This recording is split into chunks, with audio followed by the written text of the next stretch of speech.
The overseer had ruled that land for 12 years, and in those 12 years no one had ever questioned him aloud.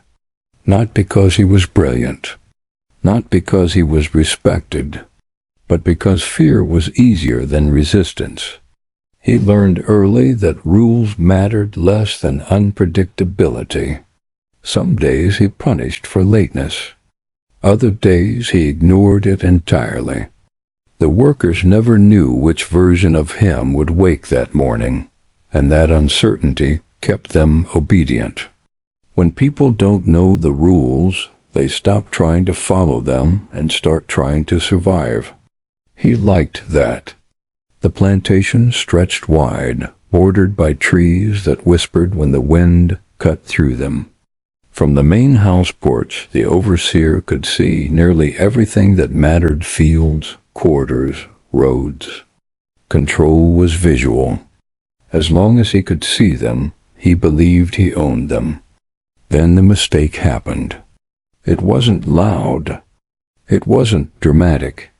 It didn't look like a mistake at all. At first, the man who noticed it first wasn't even supposed to matter. He was quiet, observant, assigned to stable work because it kept him away from the fields, and more importantly, away from attention. The overseer liked him there because animals didn't talk, and stable workers were easy to forget. That forgetfulness would cost him everything. The overseer introduced a new ledger system, his idea of efficiency. He wanted tighter accounting, more output, fewer questions from the owners who lived miles away and visited rarely. The ledgers tracked tools, food rations, hours worked, and punishments administered. He thought paperwork made him look disciplined. What he didn't realize was that paper remembers better than people do. The quiet man was told to copy entries. Nothing more. Just write what was dictated. Numbers, dates, names. He did exactly that. He copied every mark faithfully, never correcting, never questioning. But he noticed patterns. Food rations reduced after punishment days. Extra tools lost after the overseer's private trips. Injuries listed as self-caused on days the overseer was angry. And then there were the signatures. The overseer often signed documents before they were complete. He trusted no one, but he trusted his own authority too much. Blank lines, half-filled columns, unsigned addendums, all beneath him to worry about. The quiet man worried anyway.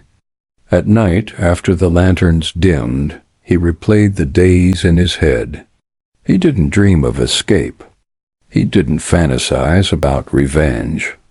He thought about alignment, consistency, cause and effect. The overseer believed power lived in his voice. The man knew power lived in records. The first real fracture came when a shipment arrived unexpectedly. The owner's agent came with it, a man who asked questions politely and listened too carefully. He wasn't hostile. That made him dangerous. The overseer smiled too much that day, talked too fast, showed off his order and discipline. The agent asked for the ledgers. The overseer handed them over confidently. He didn't notice the pause, the silence, the agent rereading a page twice. Nothing happened that day. That was mistake number one. The overseer believed danger announced itself. He believed consequences arrived with shouting, threats, confrontation. When none came, he relaxed. Weeks passed. Then the second shipment didn't arrive on time. Then the third came short. Then letters arrived. Formal ones. Polite ones. Asking for clarification. Asking for explanation. asking for copies. The overseer blamed logistics, weather, suppliers, anyone but himself. Meanwhile, the quiet man was reassigned, not punished, not promoted, just moved. He was placed closer to the main house, closer to correspondence, closer to observation. The agent had requested it indirectly, disguised as a suggestion for efficiency. The overseer didn't see the trap forming because he didn't believe traps could be silent. The quiet man now saw more, heard more, learned the rhythms of authority, the delays, the assumptions, the gaps where truth slipped through unnoticed. He didn't change anything yet. Change too early would draw attention. Instead, he waited. Fear still ruled the land, but it was changing shape. It wasn't the sharp fear of punishment anymore. It was the slow fear of uncertainty. Orders contradicted previous orders. Rules shifted weekly. The overseer reacted instead of directing. The workers noticed. Not openly, not verbally, but in posture, in timing, in the way they waited half a second longer before obeying. Power erodes before it collapses. The overseer's mistake wasn't cruelty. That had sustained him for years. His mistake was assuming cruelty required no structure. One morning, the agent returned without warning. This time, he didn't ask questions on the porch. He went straight to the records room.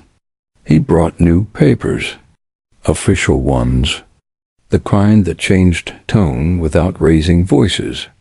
The overseer stood beside him, sweating lightly, watching his own handwriting betray him line by line.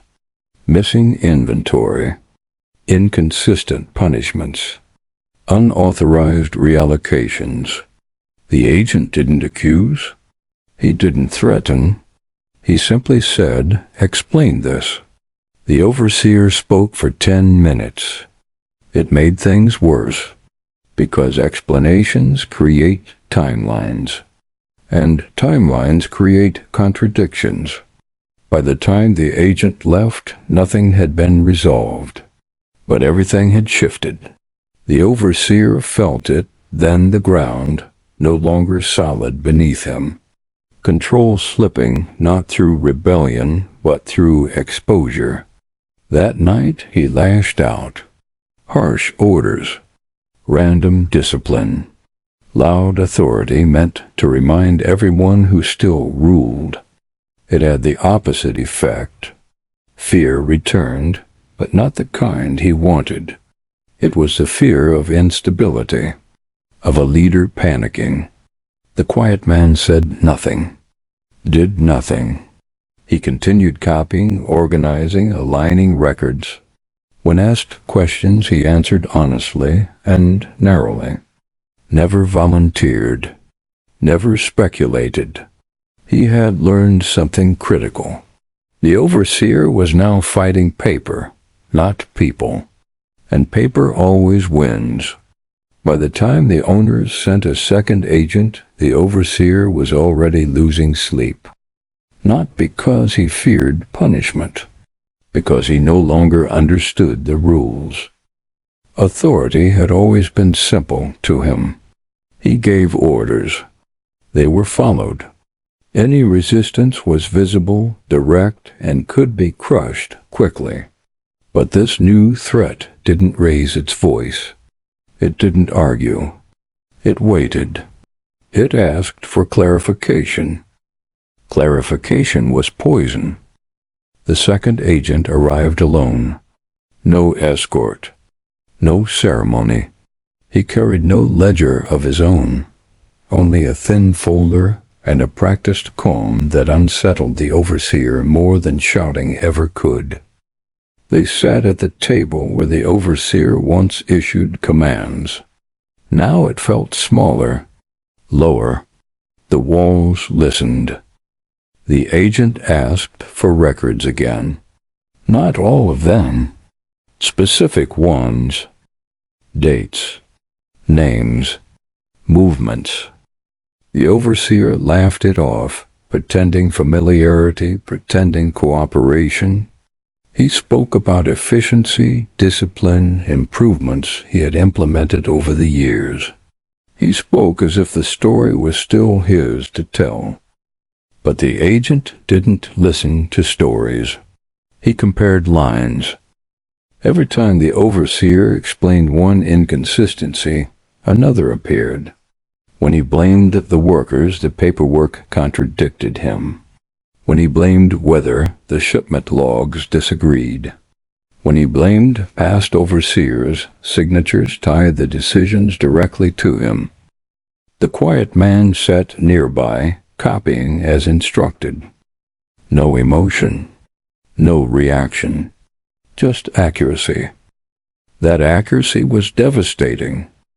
The agent didn't accuse him of theft. He didn't accuse him of brutality.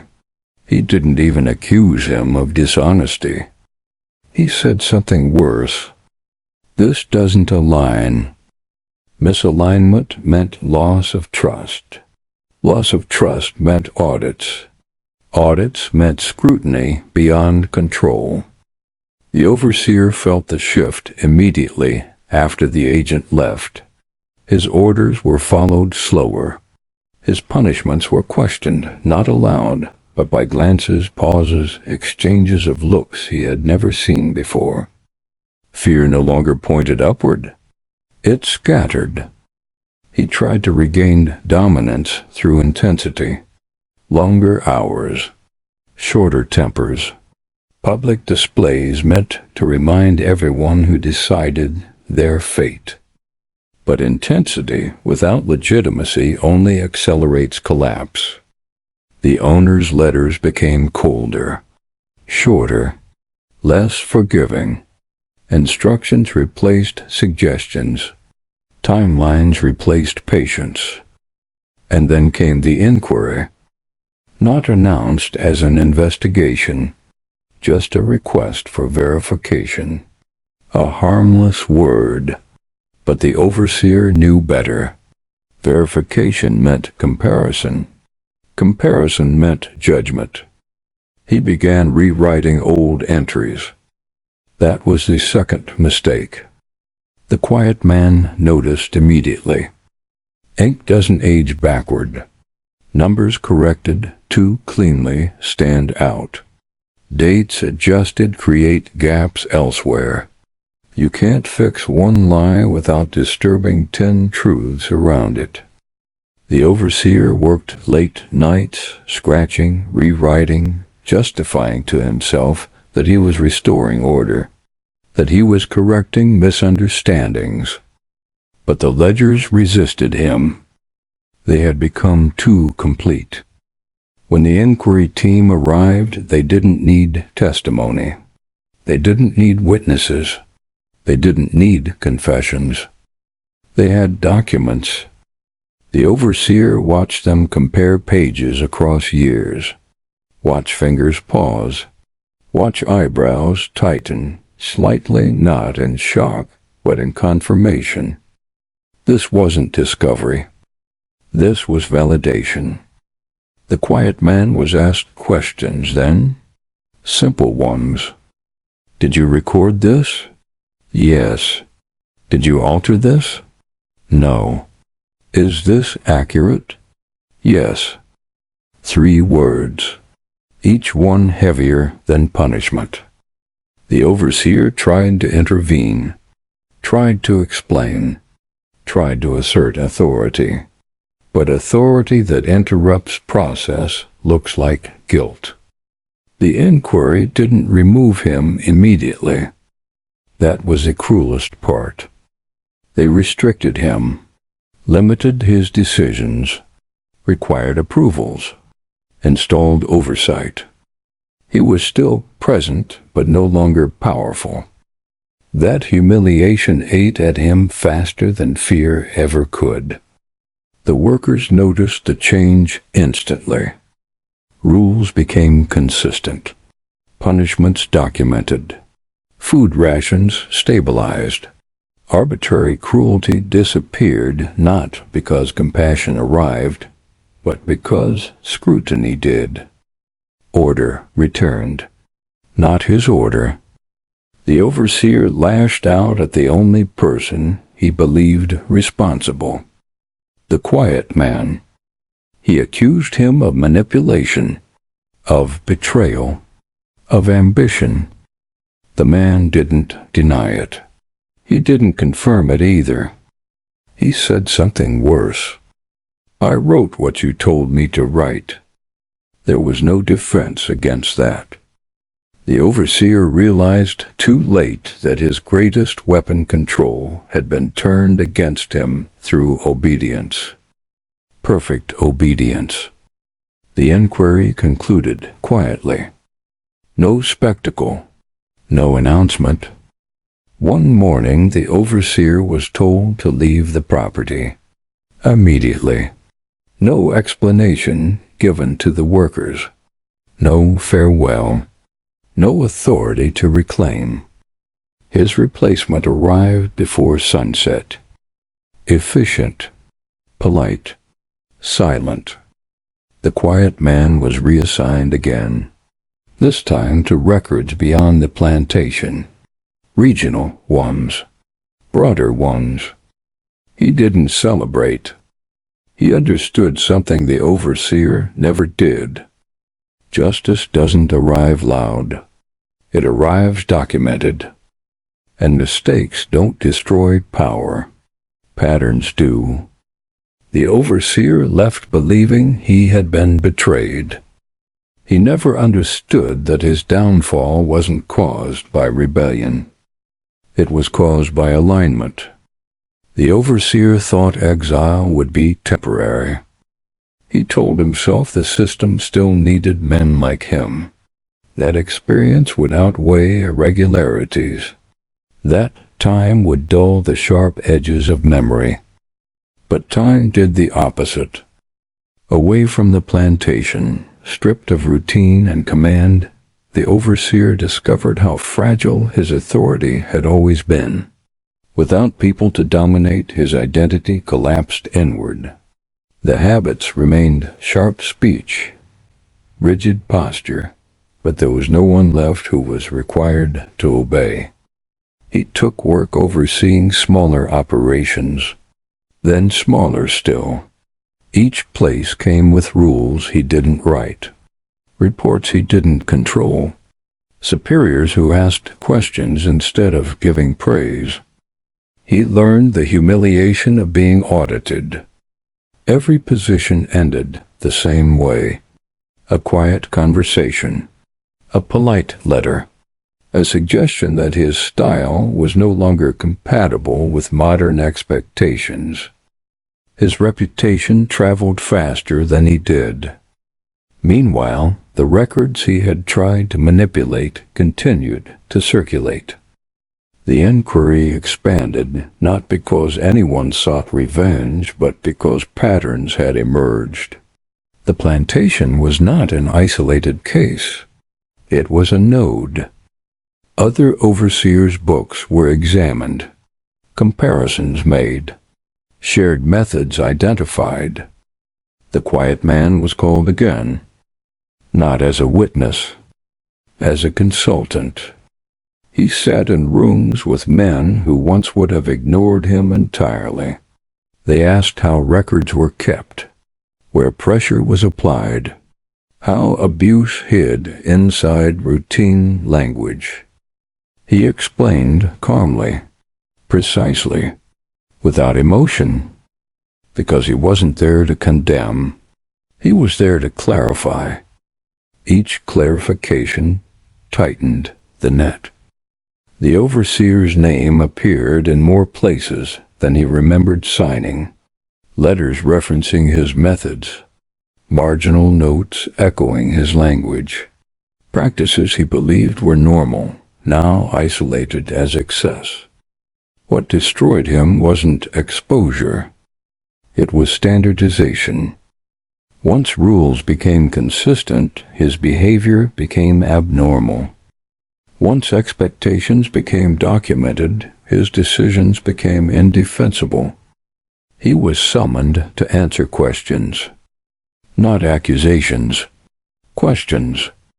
Why were certain quotas exceeded without corresponding output? Why were punishments undocumented? Why did staff turnover spike during his tenure? Why did costs decrease while reported productivity increased? Each question assumed something was wrong. He tried to explain context, tradition, necessity. But necessity without approval is misconduct. Tradition without authorization is liability. Context without corroboration is irrelevant. The panel didn't argue. They concluded. The overseer was removed from service entirely. No public disgrace. No trial. No dramatic ending. Just a closed door. The loss of income followed. Then housing. Then relevance. People who once deferred to him now avoided him. Not out of fear, but because he represented risk. Even speaking to him could invite scrutiny. That was the final isolation. He watched others succeed by following rules he once mocked. He watched systems evolve to prevent men like him from returning. And slowly, painfully, he understood the scale of his mistake. It wasn't cruelty alone that doomed him. It wasn't arrogance. It was assuming power existed independently of accountability. The quiet man continued his work. He trained others. He refined systems. He ensured that language could no longer hide abuse so easily. He never spoke about the overseer again. There was no need, because the overseer's fate became a reference point. A lesson shared quietly among those who still believed authority was absolute. It wasn't. It was conditional. And once that condition changed, everything changed with it. Years later, his name surfaced once more. Not in reports. Not in warnings. In a footnote. A training document for new supervisors included a brief case study. No names. No dates. Just a description of a system failure caused by unchecked discretionary authority.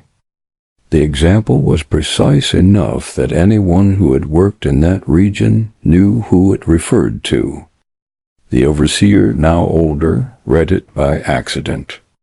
He had taken a job copying records for a shipping firm. Quiet work, repetitive, supervised. One afternoon, while sorting outdated manuals for disposal, he paused on the page.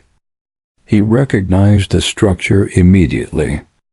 The language was cleaner now. The cruelty stripped away and reduced to procedure. But the logic was his. For the first time, he saw himself described not as a man, but as a risk factor. No villain. No monster. Just a predictable outcome of a broken system. He closed the manual and returned it to the pile without comment. That night he dreamed not of punishment, but of order ledgers balanced, rules followed, voices measured. In the dream, no one shouted. No one bowed. No one feared him. He woke unsettled. Across the state, the quiet man retired. There was no ceremony, no speeches, just a transfer of responsibility and a signed acknowledgement. His work continued without his presence, which had always been the point. Before leaving, he updated one final guideline. A single sentence added at the end. Authority without oversight will always mistake itself for necessity. He signed nothing. He took nothing. The system no longer needed him either. And that, finally, was justice.